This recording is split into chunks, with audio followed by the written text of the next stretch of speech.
Este parapeito não é sobre o rio Mondego, mas sobre o rio Águeda. Eu não tenho dúvida que foi o rio que deu o nome à terra. E foi um pouco o rio que fez nascer a terra, porque vinham até aqui navios carregados de sal e era aqui que se abasteciam dos produtos da terra. Em todo caso, a Águeda que hoje existe é uma terra muito, muito moderna. Eu vou contar a história, é uma história diferente de todas as outras, porque, a meu ver, Águeda nasce realmente do rio, mas nasce também do barro da terra e nasce, sobretudo, do talento, da capacidade de trabalho, da habilidade manual das pessoas que fizeram surgir este extraordinário fenómeno que é a indústria metalomecânica na região de Águeda. Vamos dar uma volta por tudo isso.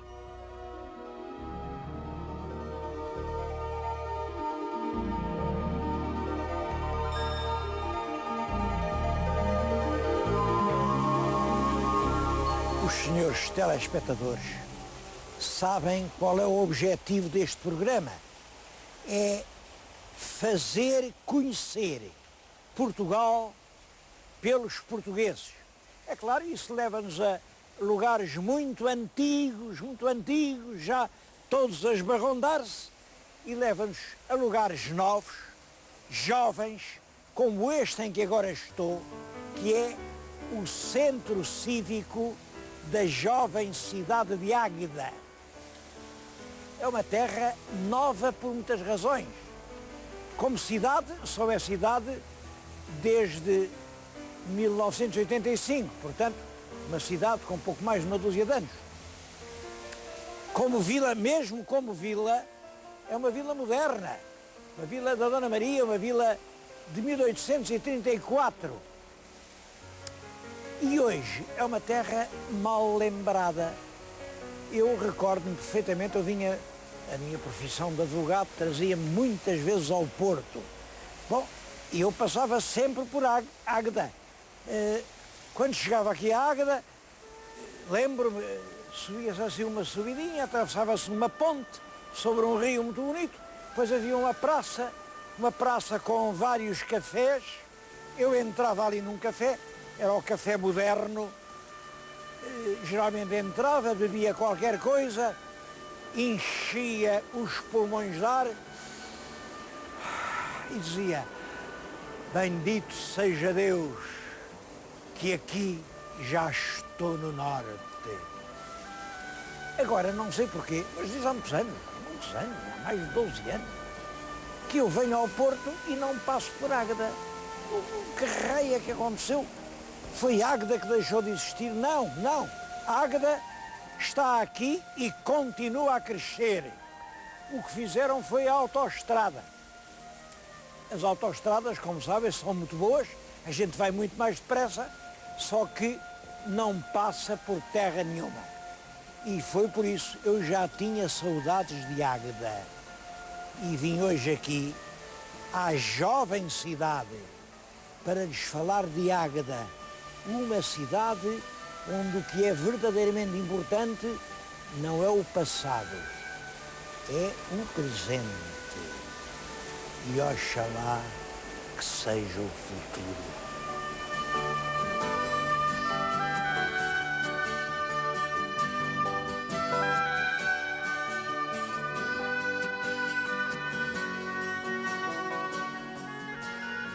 Águeda, como terra nova que é claro que não possui monumentos muito antigos. Mas na região não faltam coisas notáveis. O mais antigo monumento histórico, que aliás está classificado como monumento nacional, é a igreja da Trofa do Voga. Estou-lhes a falar precisamente na igreja da Trofa. Tem aqui altares de talha barroca, preciosos, são do melhor que existe em Portugal. Olhem para aquele pormenor, Aquilo é realmente maravilhoso. Mas o que faz a celebridade da Igreja da Trofa é este panteão, chama-lhe o Panteão dos Lemos. O Panteão dos Lemos é aqui na Capela Mor, um fidalgo, Duarte Lemos, mandou fazer uma sepultura para ele, vemos-lo aqui, está de joelhos, está a orar, é uma belíssima escultura sepulcral, está armado aqui de guerreiro. E à volta, a toda a volta, estão arcos com os restos do pai, da mãe, de um avô. É realmente, como dizem, o Panteão dos Lemos. Este Lemos era um homem notável, era muito arrogante, era considerado o homem mais soberbo e arrogante do seu tempo. Ele fez frente ao Afonso de Albuquerque, quando o nosso grande Afonso de Albuquerque decidiu ir conquistar Goa, ele fez-lhe frente e disse: eu não vou, é um erro, conquistar Goa é um erro. Bom, o problema era este.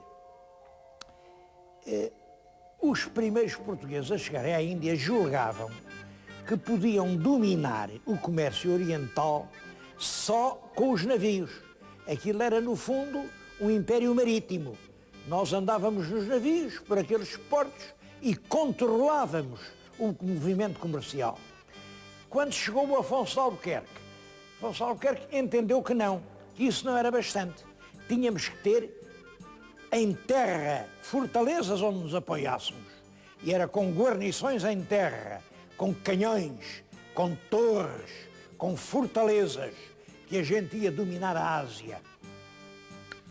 Era um projeto ambicioso, grandioso, sem dúvida, mas não faltava razão aos que, como este homem, diziam: como é que um país tão pequeno vai ter forças para dominar um continente tão grande? De qualquer maneira, ele esteve lá, revoltou-se, veio-se embora e veio para aqui. Ele deve ter ganho muito dinheiro, porque ganhou dinheiro para fazer esta bela capela. Os Lemos depois deixaram muito solto na história. Olhem, o neto dele fez face ao Filipe de Espanha. E quando Portugal cai sob o domínio da monarquia espanhola, ele foi até ao fim pelo pretendente português, Dom António, prior do Crato, e por isso o governador espanhol, que era o cardeal Alberto, mandou-o meter na cadeia e condenou-o à morte, condenou-o a morrer degolado. Bom, estavam já a preparar a execução quando uma santa que havia naquela altura, era a Soror Maria da Visitação, a famosa Santa da Anunciada.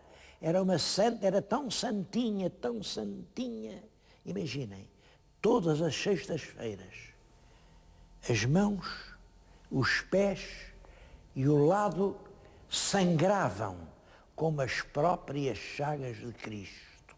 Todo o país andava fascinado por aquela traumatizada, a Santa da Anunciada. E a Santa mandou pedir ao cardeal Alberto: cardeal, poupe lá a vida deste fidalgo.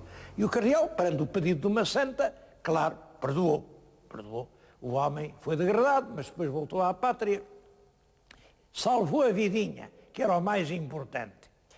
Quanto à santa, havia lá no convento, isto passa-se na Anunciada, ali no centro de Lisboa, pela avenida, havia lá uma senhora que, por acaso, era filha da Violante de Andrade, quem já lhes tenho falado.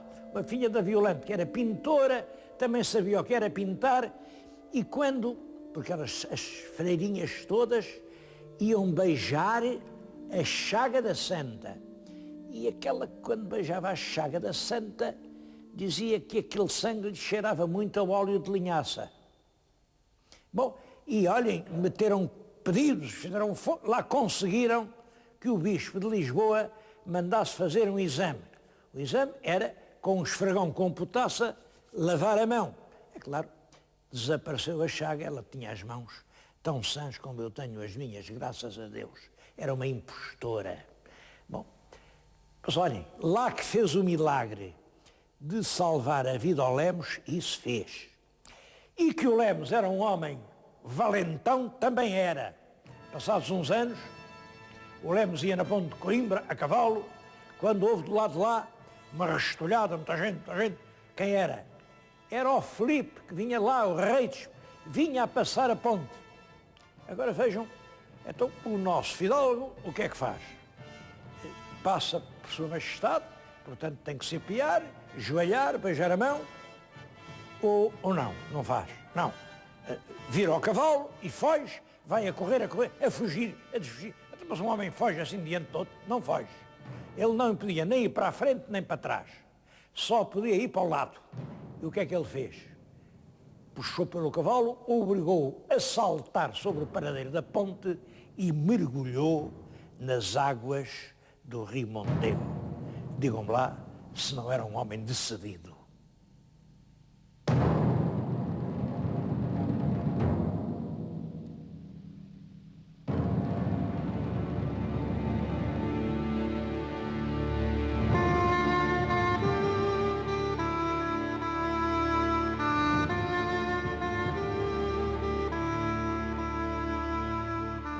Eu estou a falar-lhes aqui junto da pedra com o antigo brasão de Águeda.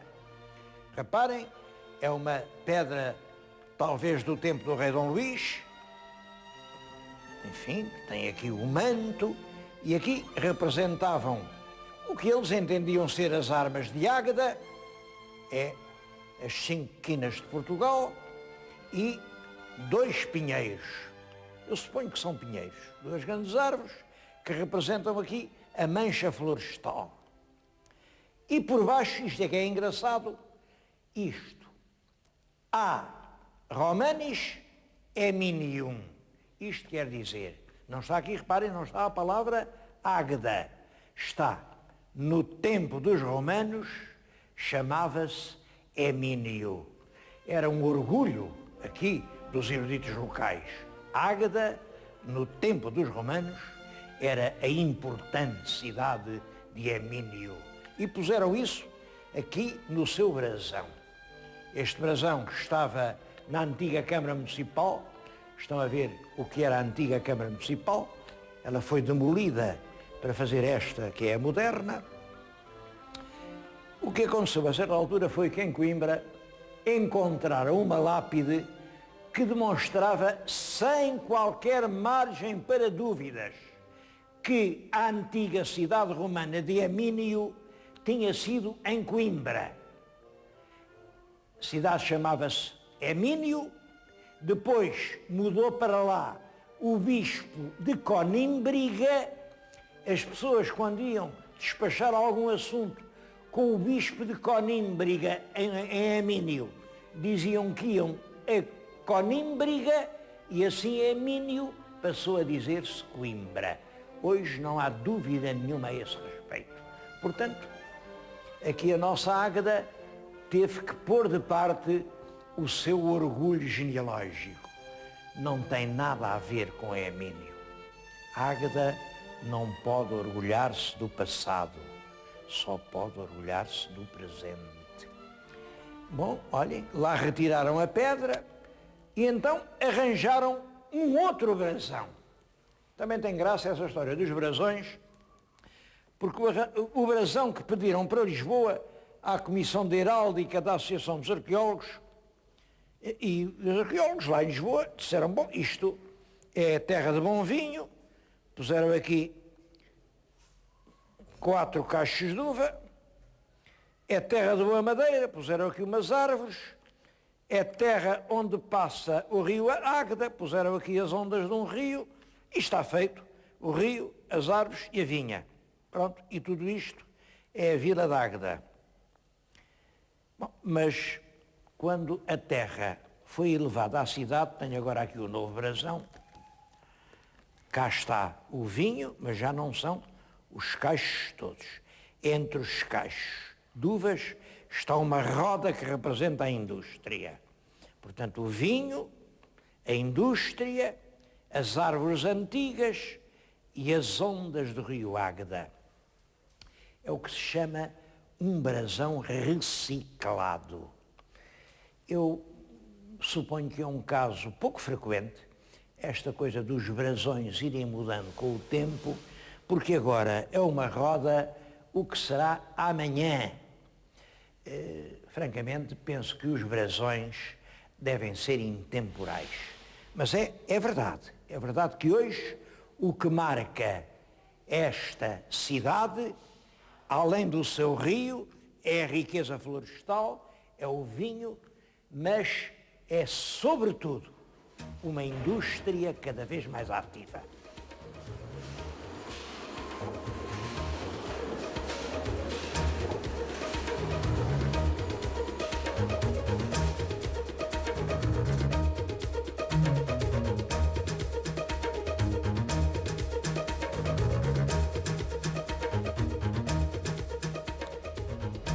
E como foi possível que em pouco mais de um século nascesse assim uma cidade com esta envergadura? Bom, é claro, há muitas hipóteses, eu vou dizer a minha. Águeda está implantada numa região de barros, muito rica de barro. Quando começa o desenvolvimento urbano, nos princípios do século XIX, instalam-se, onde há barro, grandes unidades cerâmicas.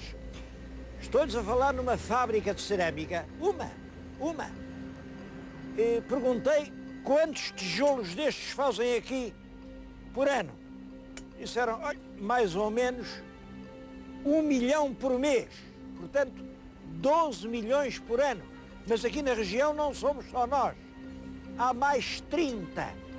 Ora, 30 fábricas a fazer 12 milhões por ano dão 360 milhões de tijolos. O meu telespectador naturalmente nunca vê as contas destas, mas pense, para construir uma habitação, um fogo,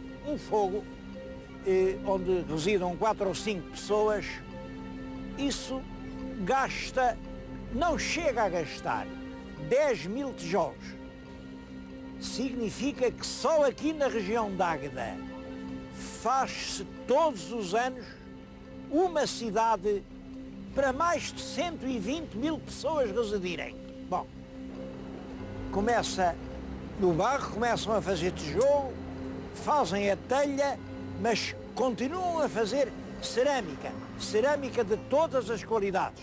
Reparem agora já nas obras de arte que estão a ver.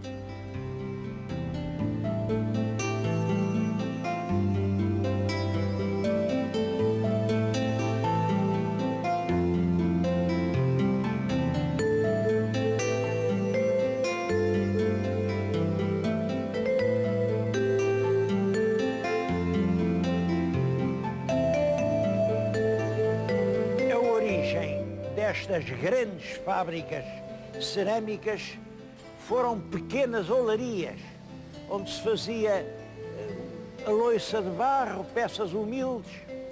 Do mesmo modo, enquanto havia as olarias, também havia pequenas oficinas de ferreiro, forjas, onde eles faziam as enxadas, os sachos, os pregos para os barcos. Ainda hoje há algumas. Bom, e esses pequenos ferreiros desenvolveram-se e hoje são uma indústria metalomecânica extremamente importante. Eu estou-lhes a falar numa moderna unidade metalomecânica aqui da terra.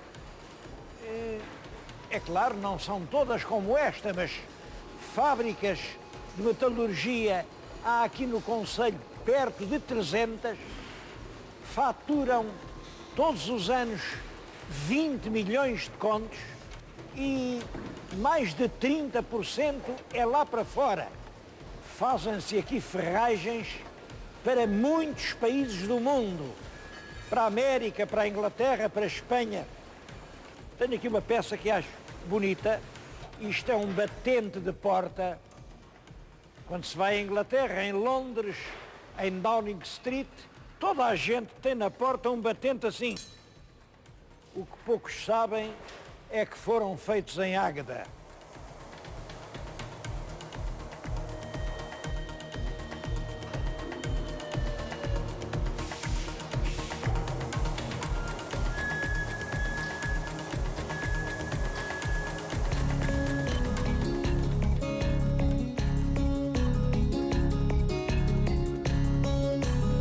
Um dos aparelhos em que se especializou a metalurgia de Águeda foi a bicicleta. Não é favor nenhum proclamar a cidade de Águeda capital da bicicleta em Portugal.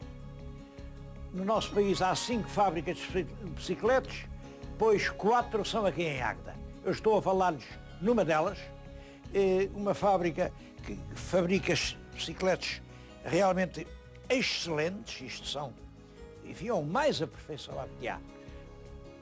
Aqui são cerca de 200.000 bicicletas por ano que se fabricam aqui na área, no concelho, 200.000. Elas são exportadas para a Espanha, para a França, para os países do norte da Europa. É claro que também se vendem em Portugal, mas aqui o portuguesinho prefere o automóvel. O automóvel, ao contrário da bicicleta, é muito mais caro, gasta gasolina, polui o ambiente, provoca dívidas no banco, estraga a cidade, não há onde estacionar. O automóvel transforma a cidade no inferno. Bom, mas o português antes quer andar de automóvel. Em toda a Europa, hoje, está a progredir a bicicleta que não polui, a bicicleta que não tem ruído, é silenciosa, e a bicicleta que nas horas de ponta anda mais depressa do que o automóvel. Eu é com gosto que venho aqui e que repito isto. Águeda, capital da bicicleta.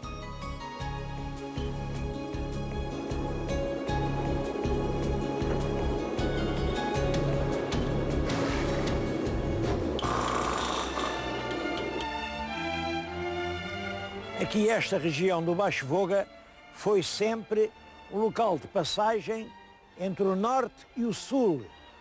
E como era lugar de passagem, era um lugar de hospitalidade, um lugar de albergaria, um lugar de dar de comer a quem passa. E acho que é daí que vem a tradição de uma excelente comida que aqui se serve. É famoso o leitão aqui de Águeda.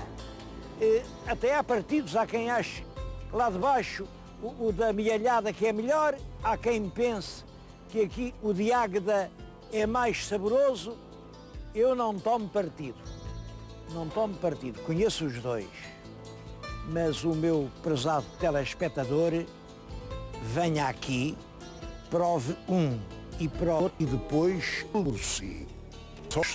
Nós tomamos com a nossa própria cabeça tem valor.